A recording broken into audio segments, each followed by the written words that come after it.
For 7 years, Nyla Benton had worked 2 jobs to build the restaurant she always dreamed of. She started with a tiny food stand outside a bus station. Every morning, she woke before sunrise. Every night, she counted every dollar.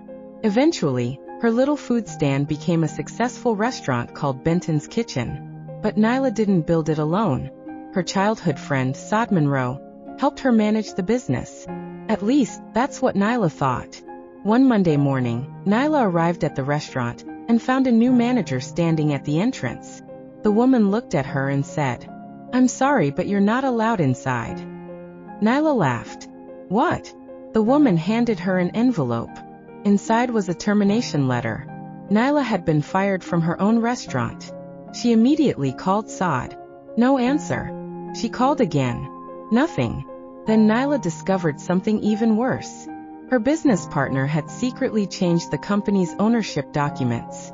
Saad now controlled the restaurant. Nyla was devastated.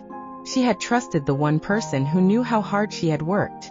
But instead of fighting publicly, Nyla began investigating. She contacted the original lawyer who had helped register the restaurant years earlier. The lawyer looked through the documents and immediately noticed something strange. "Nyla," he said, "you never signed this." She stared at the document. The signature looked exactly like hers. But it wasn't. Someone had forged it. The lawyer began digging deeper. They discovered that Saad had been secretly transferring restaurant profits into another account for almost 2 years. But Saad had made one mistake. She had forgotten about the restaurant's old security system. The original cameras were still connected to a cloud account Nyla controlled. When the footage was reviewed, it showed Saad meeting a man late at night and handing him company documents. Nyla took everything to the authorities. A few weeks later, Saad was confronted with the evidence. She finally admitted what she had done. "I was tired of watching you get everything," she cried.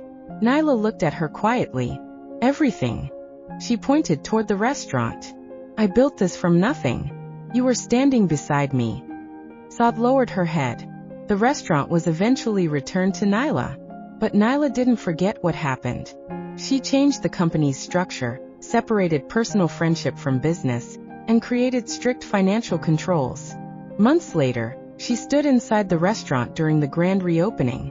The same kitchen where she once cooked alone was now filled with customers. Nyla looked around and smiled. She had lost a friend. She had nearly lost her dream. But she learned something more valuable than money. Trust is precious, but trust without boundaries can become the very thing that destroys you.